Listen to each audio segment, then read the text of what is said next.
After e4, e5, knight f3 and knight c6, the Italian opening is in the board after bishop c4. So as mentioned in the previous video, the move I recommend to continue with is f5. In the previous video we went through all the variations with pawn taking in f5, which is wrong. This time we're going to go through one of the main lines, d4. Now here we take the pawn in e4 with an attack on the knight. And obviously the only move here is knight takes pawn in e5, saving the knight from the attack of the pawn. Although you might argue that knight g5 is already possible, so let's look at this move as well. Knight g5 is a fried lever type of attack. The knight's attacking f7, it wants to go to f7 to fork two major pieces, and is protected by the bishop. However, this is immediately stopped with d5, so there's an attack on your opponent's bishop now.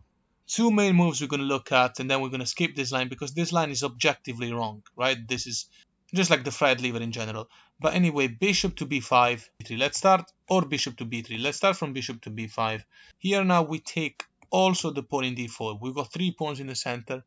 White's got nothing. And by the way, a check like queen h5 here is just nothing to be scared of because it's simply g6. The queen will have to move somewhere else. There are no risks, there are no tricks in here. So let's go back a move. After bishop b5, we took the pawn in d4. And black is just better. You might argue the queen can take in d4 because the knight is pinned, but then knight to f6. Black will go on with development. Black just has 2 pawns in the center, whereas white has no pawns in the center.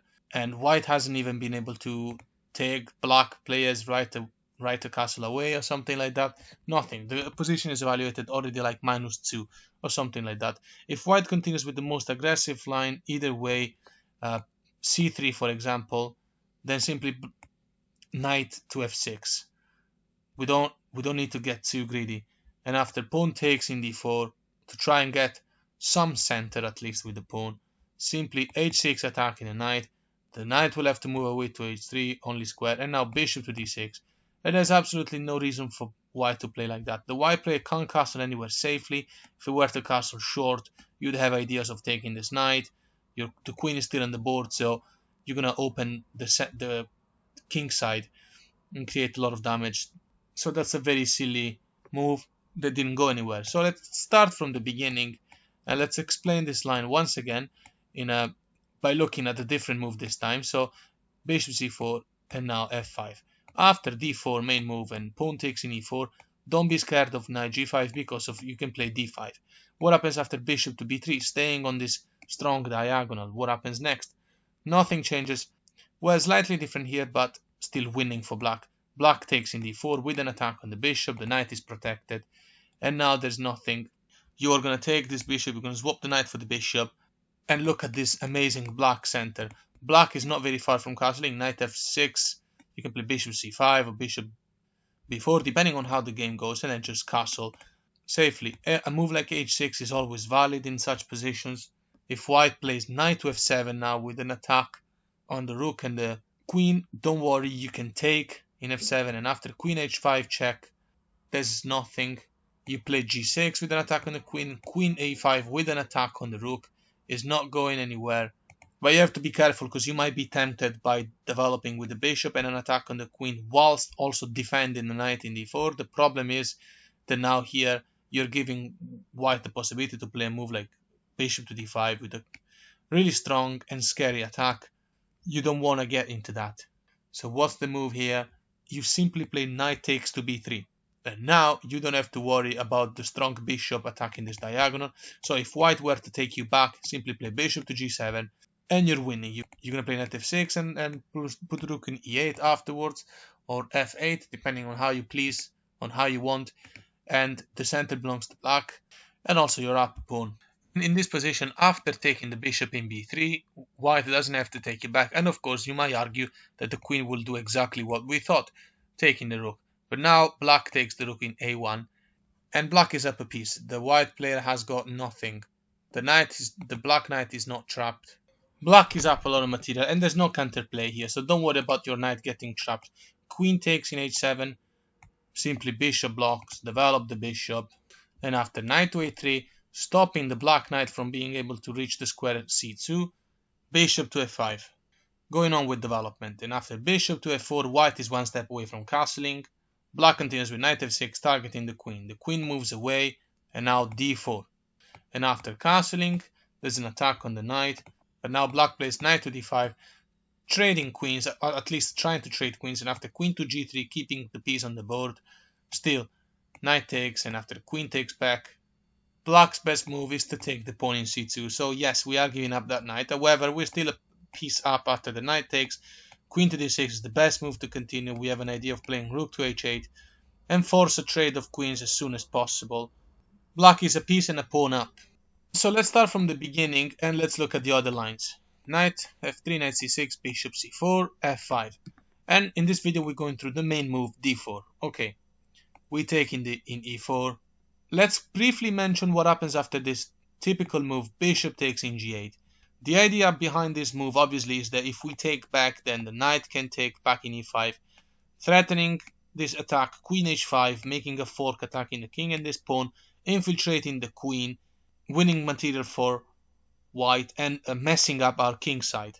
In this position though, we don't want to allow it, so now here you just take the knight, and this move comes with an attack on the bishop after we've already taken a piece back from our opponent, which means that now the white player will not be able to play queen f3 with the same threat in h5 because it's just too slow. You're going to take the bishop and you're going to be up a piece, and you're not really scared about the queen infiltrating in our king side because she's going to be on her own. And let's say for example queen f3, rook g8, there's nothing here. Queen check, you can play g6, and after the queen goes to h7 and you attack it again with the rook, you're up a piece. So in this position, after taking the knight in f3, white plays bishop back to d5, protecting this diagonal. Obviously we are going to take the pawn in g2, and after the bishop takes back, black now takes the pawn in d4 with the knight, and white has achieved nothing. Queen h5 now, what about that with an attack on the pawn? That's still fine. You can play g6 because this is now pointless. Queen e5 check, you're going to block with the queen, and now the queen is pinning the queen to the king, meaning that the white player cannot win the rook with a well-known tactic. After bishop to f4, best move, defending the queen. Obviously, if we take now, then bishop takes back with an attack on the knight, and the rook will be a much better position for the white player, obviously. So black now simply attacks the queen and forces a trade. So after take, and best move knight a3, defending c2 because we had an attack on c2 threatening a fork. Black plays rook f8, attacking the bishop, and after the bishop goes back, knight f3 is the final blow. Check, and we're going to win the bishop pair unless our opponent wants to give us some really nasty attacks. Because if white were to go on the light square d1 for example, then black will play knight to h4, attacking the bishop. And where is this bishop going to go? f3, h3 are attacked by the knight and by the bishop. So is c6 and b7, so either e4 or d5. Let's say bishop e4, but now bishop g4 check. There's double attack over the square f3. So after king c1 for instance, long castle by black. So here the position is evaluated around -4. The black player has a plan of playing d5, obviously potentially d4, getting rid of this bishop from that square e3 so we can infiltrate the rook. So d5, d4 is the plan. If white attacks our bishop, then we are happy to go to f5. This will obviously allow, if white were to take, which white should do because there's no other squares, bishop d3 you could take and isolate another pawn from your opponent. If white, well, f3, h and g2 are not accessible because of the knight, d5 can be attacked again. So obviously after take, we're going to take back with the rook, we're going to be applying pressure on the isolated pawn. Black will go to the endgame with much better chances. So after knight f3 check, if instead the king goes to f1, there's going to be more protection over the square g2. Still, knight to h4 comes. Of course, we have an idea of swapping this powerful bishop for our knight and go on to the endgame with the bishop pair. If bishop to d5, let's look at this idea this time. Of course, I forgot to mention that the knight will take this bishop because there's no alternative. The white player can't move the bishop anywhere, it will be taken by the opponent bishop. If bishop to d5, this comes with bishop to h3 check, the king can't move anymore, the bishop can't go back of course. So after the king moves to e1, in g1 it will be smothered. You'd have the possibility to force a trade, for example with knight f3, bishop will have to take, and then you can take the bishop pair. And this rook in h1 will basically never ever play. So after the bishop h3 check and king to e1, c6 attacking the bishop will go to b3, because it's just perfectly convenient for black to keep pushing pawns in the center. So after bishop to b3, not allowing black to keep winning tempos, black plays knight to g2 check, and after king to d2, knight takes the bishop, winning the bishop pair, and after pawn takes back, rook check in f2, king to d1. Well, king to c1, I mean, the best move here is d5 anyway. Look, position is evaluated around minus 550, so it's pretty crazy. This pawn is going to fall very soon.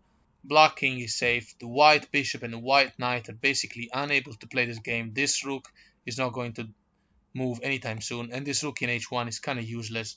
So let's say king, for example, goes to d1, well, still d5, same move. And after rook to b1, best move by black. Basically, the idea is that if we take this knight, the pawn will take back and the rook will already be on an open file. But anyway, that's pointless at the moment. Best move now is d4. And obviously we're going to produce an incredibly strong pass pawn, a complete winner of the game. And even if white were to take us, bishop g4 will end this game soon enough. King moving to c1, bishop g5 is checkmate, whereas king moving to e1, black has a forced mate in 7 at the very latest. That starts with bishop h4. So here in this position you can just start having fun. The king can't move anywhere. You're going to have a discovered check no matter what. Okay, so now let's restart. e4, e5, knight f3, knight c6, bishop c4, and we're playing f5. So d4, we take the pawn in e4. So what happens after the best move, which is knight taking the pawn back in e5, starting an attack on f7. So here black immediately plays at d5. It's important, obviously.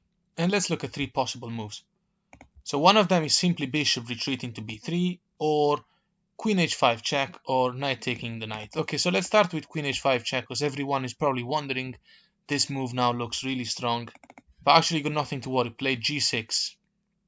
Remember, when the queen does not have access to e5 with an idea of playing the rook and king fork, then you just don't have to worry. g6. And now after the obvious knight takes in g6, we cannot take back because the queen can attack the rook.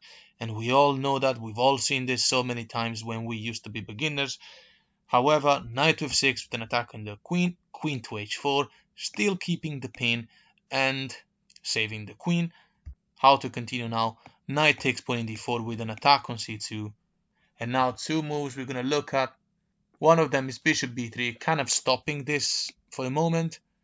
And the other one is knight takes rook.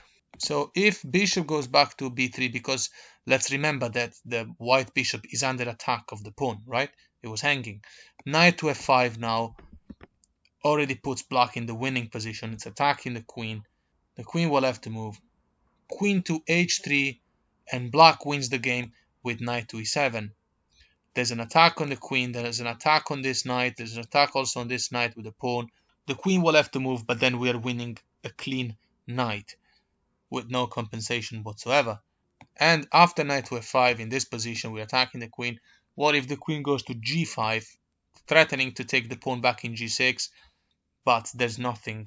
Black plays rook to g8 and wins the game, pinning the knight, and black is about to win material fairly obviously. So in this position, we just took the pawn in d4 with an attack on c2, and the white bishop is still hanging.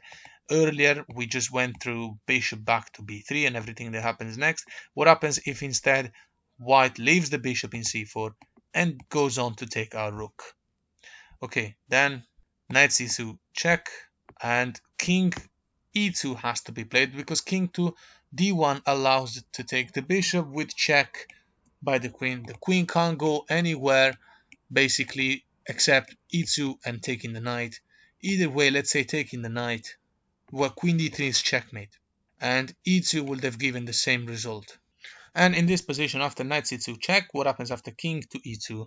Now here we take the bishop again, of course, and we're threatening checkmate in d3. But now it's white to move, and the white player is not in check. However, the game is completely compromised anyway. If rook to d1, attacking the queen, then bishop g4 check. So as you notice, it was impossible for the white player to stop our queen from reaching d3. Now after bishop g4, you might argue that white might block or take the bishop even because there's still an attack on the queen. Well, if white blocks, you're going to take with check. Pawn takes back, and now bishop takes with check again. And now the white player will have to take the bishop or move. Either way, we are going to take the rook. So even if he takes, then queen check, and black wins this very easily. And in this position, you might argue, okay, what happens if queen takes bishop? Because you can't really take back since there's an attack on your queen. Well, in this case, queen to d3 comes, check. White must take the queen, there's no other responses. And after taking the queen, black takes back with a c pawn and is ready to take the queen as well. Besides, there's a rook that is trapped in a1, and this bishop with going to g7 will be able to take the knight no matter what. So black is completely winning. From the start, e4, e5, knight f3, knight c6, and then bishop to c4, f5. So after d4, the main move we're looking at in this video, pawn takes and knight to e5, we play immediate d5. So we went through queen h5 and realized it was wrong. Let's look at knight takes knight in c6. Okay, so now the best move, obviously we have to take the knight because the knight's attacking the queen. Pawn takes back. And now the bishop has to move. Three moves, bishop e3, bishop e2, or bishop f1 we will look at. So let's see, if bishop e2, for example, then check. Bishop e4, check. Quite an expected move.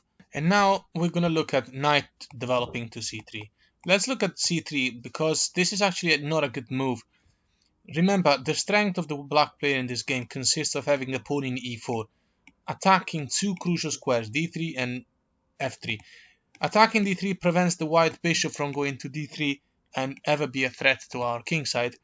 And also attacking f3 is very important. So here in this line, after c3, bishop to d6, and the white player can never really castle. c3 is wrong to be played for that very reason, and that is why here we play bishop to b4 check. We were inducing the white player to play c3. We are going to look at the move knight c3, so that white can try to castle long side. However, after c3, the white player can now no longer castle safely on the queen side either, also because we're about to make our pieces active, rook to b8 for instance, bishop to d6, and now if the white player castles, it's already game over in a way that black takes the lead. Queen h4, threatening checkmate, and after g3, well, h3 is not good because you can sacrifice the bishop, and after the pawn takes back and the queen takes back, it's going to be pretty much over.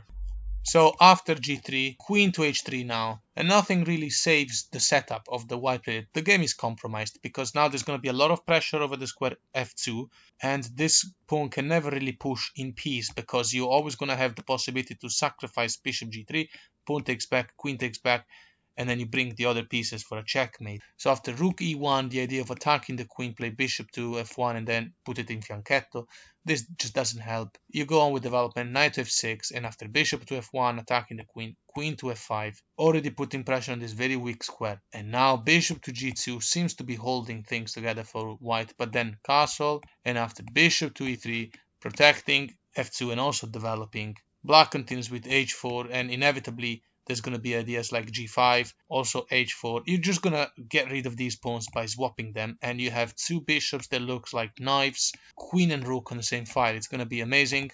Position is evaluated already like -4 or 5 or something like that at this point. I can't remember. After, if white tries to be solid and play h4 and stop that, it doesn't help because simply knight to e3, threatening to take the bishop, and then the pawn takes back, but then you infiltrate queen f2. You're going to have double attack over the square in g3. You're going to clean up all of these pawns and checkmate soon enough.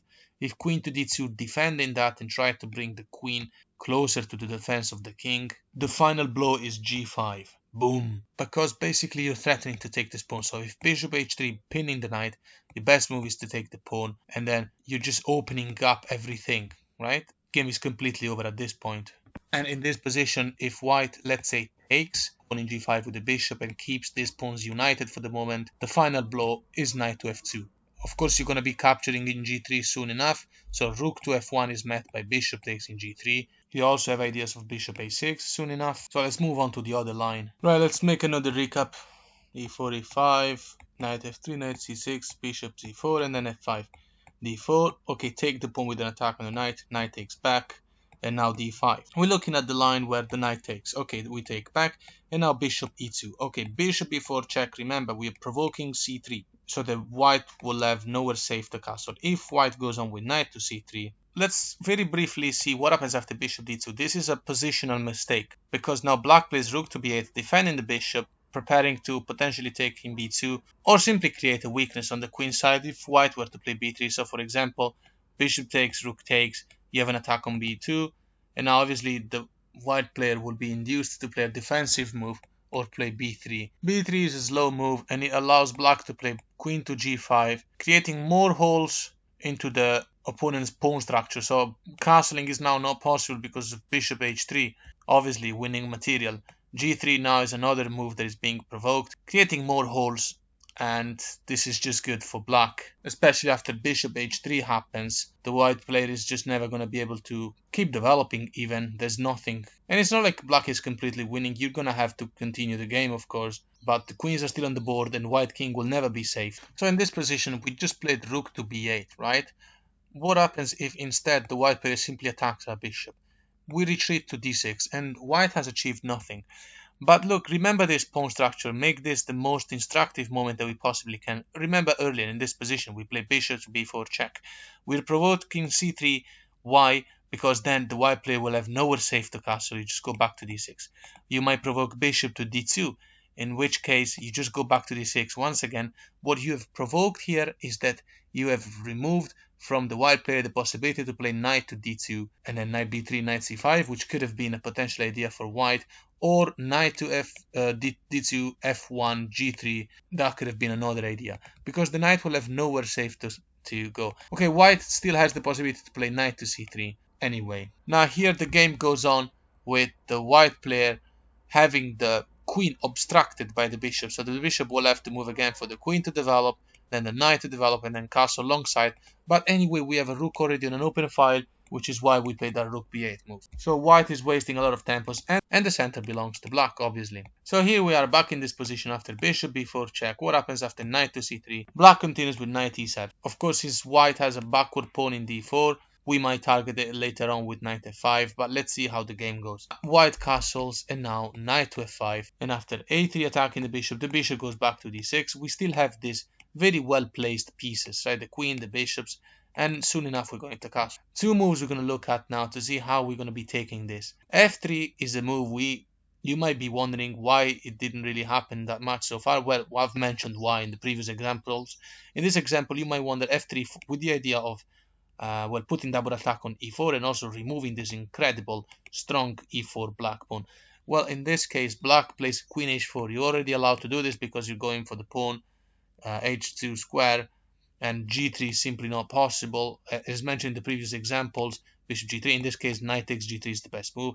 You're going to checkmate or win loads of material. So in this position, f3 is not a valid candidate move. What happens after the best move by white, according to the engine, which is bishop to g4? Of course, you want to start neutralizing stuff, reducing the initiative. Okay, black castles, and after bishop takes and rook takes, black's attack is super strong still, right? We got the bishop pair and the pieces so well aligned. After f4, surprisingly, the best move by black now is to take en passant, and after rook takes back. This is because the white player needed to rush the arrival of the pieces into the defense of the king, because queen h4 was going to happen anyway. However, the white player now has possibilities to block this attack. Of course, rook h3 with an attack on the queen is not possible because you have access to the square f2. So after g3, here black must retreat and play queen to f6, and this is white having played the absolute best moves that resisted all the way to this very tricky game. However, black is still better. We got the bishop pair. The knight is really inactive, can't really do anything. There's double attack on the rook. Swapping just makes it easier for black. If king goes to g2 to defend the rook, well, in this case we're just going to take. Queen takes back, and then bishop h3 check. King can't take because it will be deflected from the defense of the queen. So after king to f2, queen to e6, with the idea of rook f8 is completely winning. And in this position you might be wondering what happens if white just simplifies everything. Okay, then bishop takes back. The position is still evaluated like -4. So you know why black is winning. You got the bishop pair. We're going to play bishop h3, exploiting the weakness that we have created on the king side. Rook is coming very smooth in the development. White can't really develop because of all the threats. After queen e2, for instance, getting the queen to some better square, maybe developing the bishop soon and play rook f1. Still, bishop h3 is just too strong, and you can't really make it in time to block because queen f2, you can't really trade because queen to g6 now with the threat of rook f8 is just too strong. But I'll let you work it out from here whilst we move on to the other line. So e4, e5, we're making a recap, knight f3, knight c6, bishop c4, f5. Okay, d4, we take the pawn, and after knight takes back, we play pawn to d5. So earlier we went through the ideas of queen h5 and knight takes c6. We are still going to go through knight c6 because after pawn takes back, we need to go through two main other ideas. Bishop going to b3, staying on this diagonal, or bishop going all the way to f1 to go into fianchetto. So bishop b3 is not ideal because this diagonal is blocked off. It's completely ineffective. Knight to f6 now for black, and after castling and bishop to d6, obviously you know that this is now like a barrier, and this is, you know exactly where this is going. Potential idea of Greek gift, bishop check, knight g4, queen going to h4 is going to be a disaster. After, let's say, knight to d2. Now here you might think you have ideas of playing the Greek gift, but yeah, you're still better. Black is still better after that, but it's not the best thing you can do. After knight d2, simply castle, play it easy. And now, yes, you do have ideas of playing bishop to h2, knight g4, really interesting, because now bishop h2 just works perfectly, like bishop check, king takes, knight g4, and you have a rook on an open file. So if king goes to g3, for instance, then you have an attack from d6. This is deadly. And you also have a mate in 4 or something like that. Whereas if the king goes, after the knight check, the king goes back, then you've got queen h4.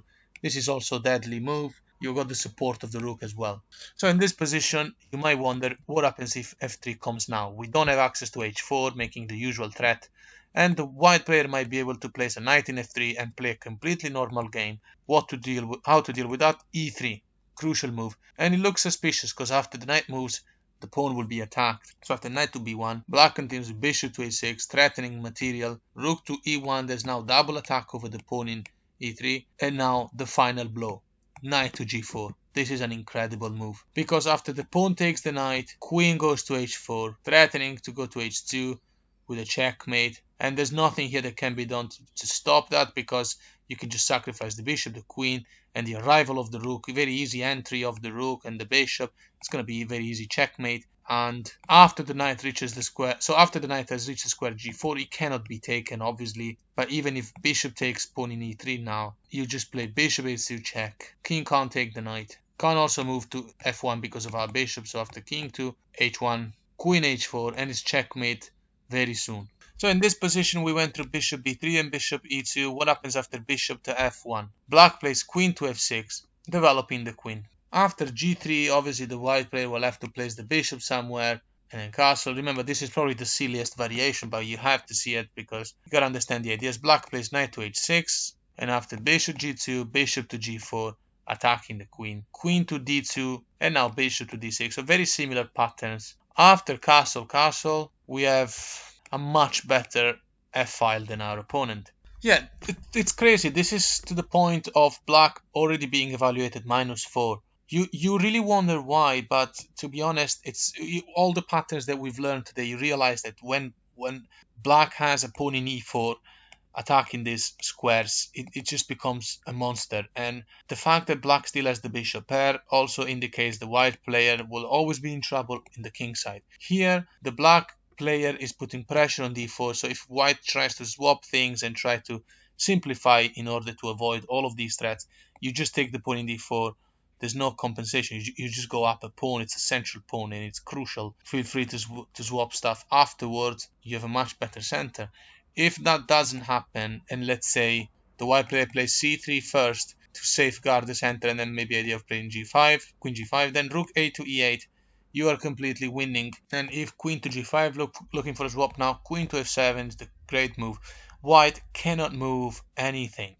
Okay, the knight doesn't have a future from a3, for example. He can't go anywhere because of the black pawns, even if he were to go to c2 afterwards, but it's a very slow plan because you can just play a5 as well. Or bishop to f4 is not possible because you're attacking it just too many times. Bishop to e3, you might argue, to defend the f2 pawn, but then rook e6 with the threat of rook g6, unavoidably you are going to win a lot of material out of this. The last variation we're going to look at is going to be the one where basically after f5 and d4, take, now d5, white plays bishop to b3. This is the only line we haven't seen so far. Okay, what to do now? Take the knight, because obviously the threat of queen h5 now was stronger, because unlike the beginning of the video when the white bishop was still hanging in c4, in this case that's not the case. So pawn takes back, and now c6, creating a stronger center. And again, we don't have to worry about queen h5 in this situation, because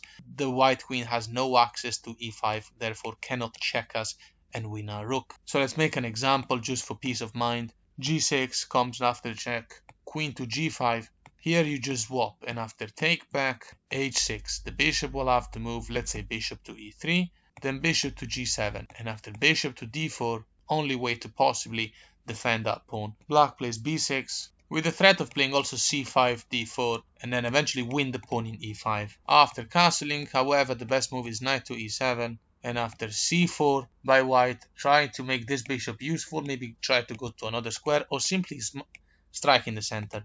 Black plays c5, the bishop will have to move. Let's say bishop to c3, you play d4, and black is completely winning this game. I mean, it's pointless to even see. Look at this. This bishop will never play. This pawn is lost. Bishop will have to move, and we're going to produce a passed pawn. And even then, after c5, if white sacrifices the piece and takes this in d5, producing these two dangerous passed pawns, here you take in d4, no problem. And after e6, saving the pawn from e5. Black continues with bishop e6, attacking the rook, and after rook to e1, putting pressure on this pawn. Black castles alongside, and there's nothing to worry here. Black is actually winning a double attack on d5, and also the pawn cannot push to d6 because of the rook. There's no way to defend any of this. Remember that we're a piece up. If white takes our pawn with the rook, bishop b7 is the best move. We're continuing with the bishop pair, and these pawns are both going to fall very soon. So in this position we went through queen h5, right? What happens after the normal castle? Black now plays bishop to e6. And there's not much to play. Remember, it's just pointless to play knight to c3 or knight to d2, because the knight is not going to the natural squares. And there's, the problems of the white player are just the same as mentioned throughout this entire video. This pawn here is just preventing the knight from ever being useful. You might argue, what happens after knight c3, knight e2, and knight d4? Okay, well, that's a lot of tempos, and black just gains a solid advantage. Knight c3, okay, queen d7, knight e2, bishop to c5. Look at the tempos that black is winning. Knight to d4, knight to e7. Black is completely developed. And after knight takes bishop, queen takes back. Now there's an attack on this pawn in e5. How is white going to defend it? If bishop to e3, for instance, challenging this bishop, just take the bishop first and then go up a pawn. No compensation at all. If white plays bishop to f4 to defend that pawn, black castles, attacking the bishop, and after bishop to g3, knight to f5 will ensure the black player to finally win this crucial central pawn. Position is evaluated -2, so almost up a piece by black. Yeah, it's an ideal position, and black is going to a much more comfortable end game. Let's look at one more line and then we'll close this video. Here, what happens after f4? Trying to provoke a swap of pawns, which of course we are not going to accept. Oh, before we get here, let's look at this other stupid variation I encountered once. c4, the idea is to develop the bishop from c2 and put attack on e4. This is actually, might not actually sound very stupid, because the white player is trying to strike the center. Try to put as much attack as possible. Of course, when we take, and taking is the best thing to do here, the white player thinks, okay, bishop to c2 now. And after best move, queen takes and rook takes. Now we have these very weird pawns, and the white player will no longer have to worry about the crazy control that we have in the center, because it seems like some of these pawns might fall at some point. But that's actually not a problem. Bishop to c5 now, putting pressure on f2. And after bishop takes our pawn, black plays knight to e7. And after knight c3 and castle, we have a lot of attack over f2. After rook to f1, defending it, because, well, bishop e3 just gives us two isolated pawns for the opponent. So after rook to f1, bishop to d4, threatening this pawn, and after bishop g5, attacking the knight. These are all best moves by the opponent in a faulty line. Knight to d5 now. Of course, we will dream to have this stronger center with the pawns. So let's assume that the white player will not take us. Rook a to c1, putting more defense over c3. And now rook a to e8, finishing development, preparing to put a lot of pressure over the square e5. And after bishop to h4, best move, obviously, because you want to be able to defend this pawn a little bit further whilst you play king h1 and then you prepare to get the rook out. Anyway, we're gonna take the pawn in e5. Black goes to a winning endgame with an extra pawn and a very advanced pawn on the queen side. So here, the last ideas I was mentioning before is got to be f4. Black continues with the crucial and thematic knight h6 move, which we see when we face the Grand Prix, especially if you're a Sicilian player.